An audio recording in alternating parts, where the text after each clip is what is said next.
YouTube, how are you now? So XDefiant finally released, and after getting some playtime with the game, I played about 10 games for a little over an hour on launch day. So just wanted to share my initial thoughts, what I think of the game so far.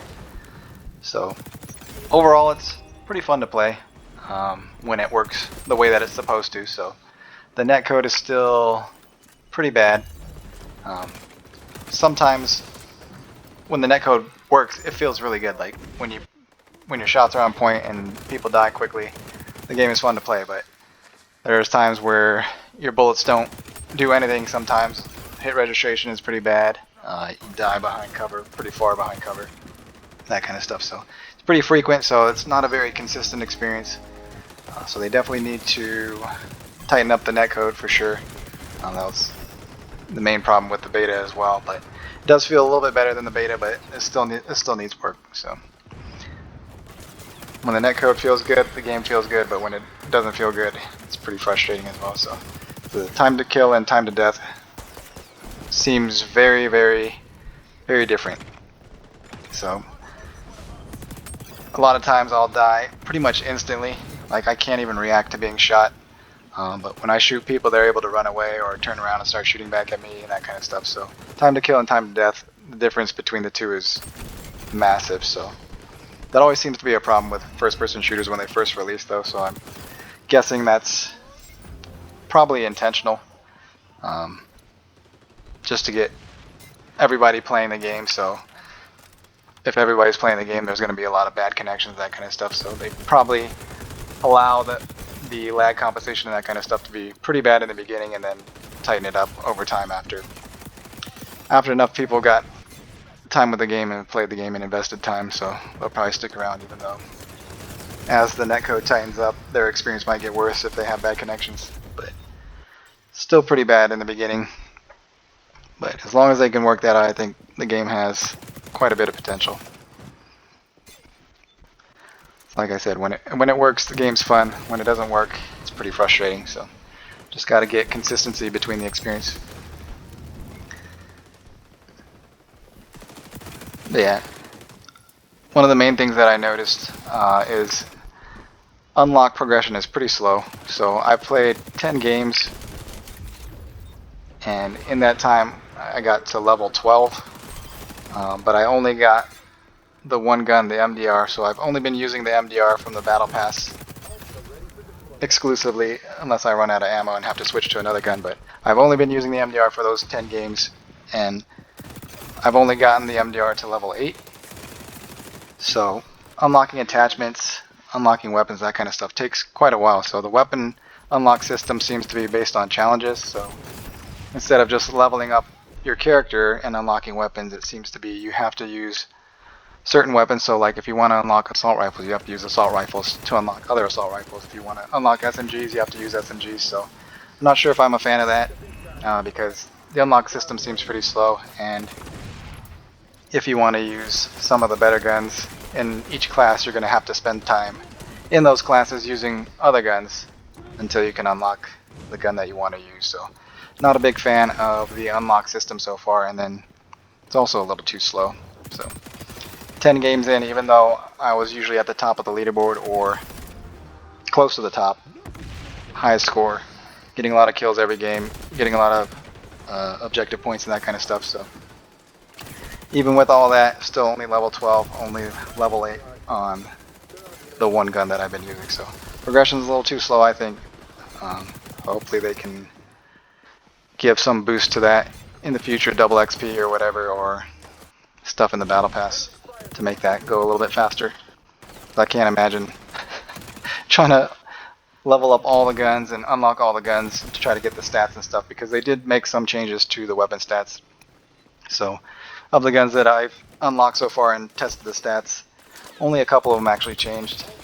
They didn't change any like the damage or rate of fire or handling stats, but they did change the range on some of them. So they lowered the range on like the M4 a little bit. They lowered the range on the MK44 sniper rifle, even though it's the same damage no matter what at any range. But so to be able to unlock all the weapons and see their stats to compile my time to kill chart. It's going to take a while, which is unfortunate. So hopefully there's not too many changes from the beta, because I did compile the time to kill chart from the beta. So as long as there's not too many changes from that, it should be okay. But if they did make changes, it's going to be an issue unlocking all this stuff. As far as the team balancing goes, so I'm glad there's no skill-based matchmaking. They said there's going to be no skill-based matchmaking, but there is skill-based matchmaking in one of the modes. So the welcome mode, which is probably what most people are playing because it's the first option for modes, does have skill-based matchmaking. So that is for new players who want to learn the game up to level 25. So level 25, you'll be able to play that mode quite a bit. So like I said, I've played 10 games, scoring high, and still only level 12. So not really a fan of that either, because that means the majority of the casual players are going to be in that mode. So if you don't want skill-based matchmaking, you're not going to be playing against casual players until later on in the life cycle. So probably a couple weeks into the game, maybe a month or so.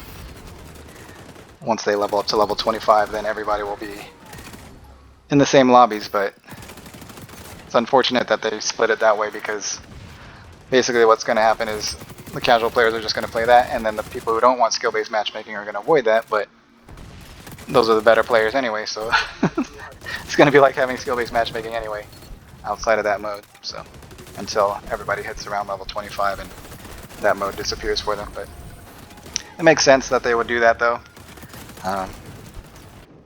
Try to get those new players hooked onto the game,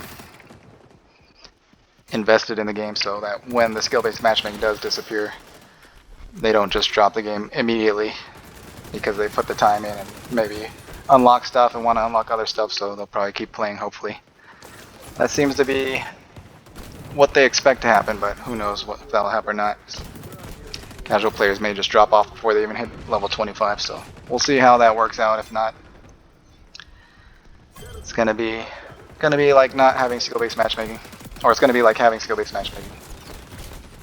And then the team balancing is not great either. It's better than the beta, because I won most of the games that I played. So the first game I played, Domination, we got absolutely annihilated. My team wasn't playing the objective at all, so we got completely destroyed. So I switched to Hotshot, which is basically kill confirmed, to try to avoid objective-based game modes as much as possible. Hopefully they add like a team deathmatch style mode, but kill confirmed, Hotshot's about the closest you can get to that. So of the Hotshot games, I won, I think, 7 and lost 2. So out of the 10 games, it was 7 and 3. So yeah, 7 and 2 out of the 9. Out of the 9 Hotshot games. But the last game that I lost, I was the top of the leaderboard, the MVP.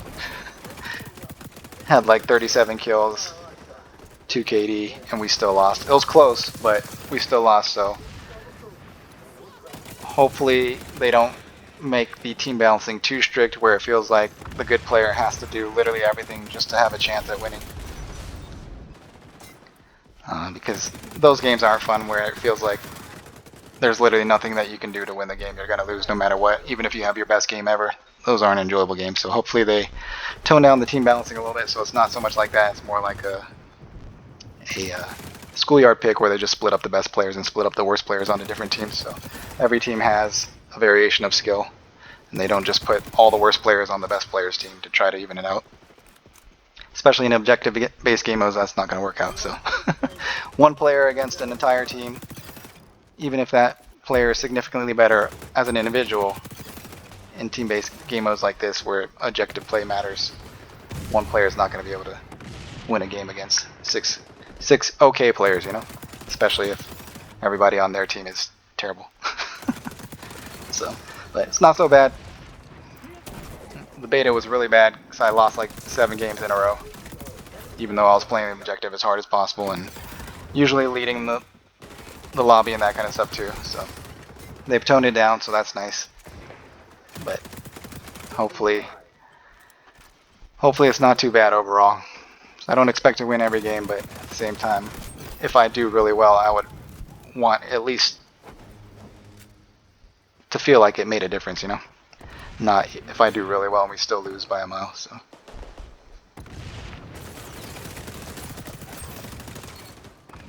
But yeah, overall, it's been an enjoyable experience, so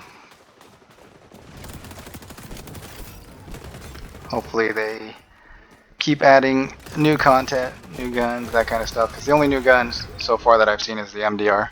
And MDR's alright, it's basically just an M4, but a closer range M4, so it's better, slightly better up close, shoots a little bit faster than the M4, the damage is the same, but it shoots a little bit faster, 765 versus 725. But mid-range is not nearly as good, because that damage drop-off is a lot sooner. The range is not as good, but at range it's better, so slightly better up close, significantly worse at mid-range, and then slightly better at long range.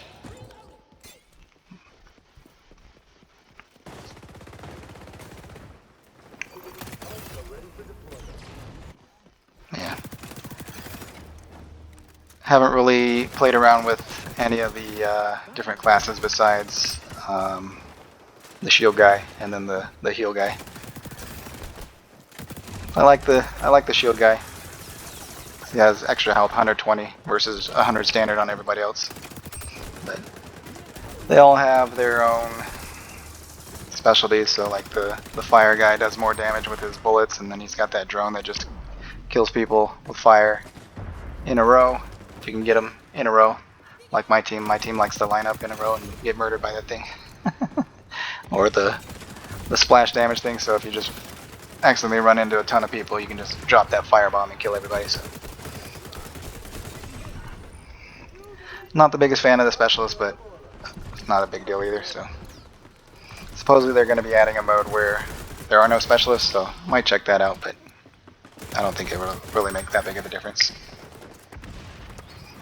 But overall, they don't seem too imbalanced. I think the shield guy is probably a little strong for objective modes because it has that one-way shield that you can shoot through that enemies can't shoot through.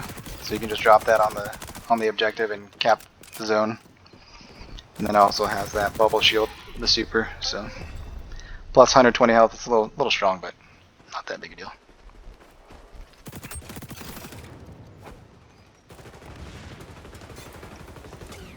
Yeah. Overall, not a bad game. The gunplay is still not the greatest. It's not as crisp as like Call of Duty.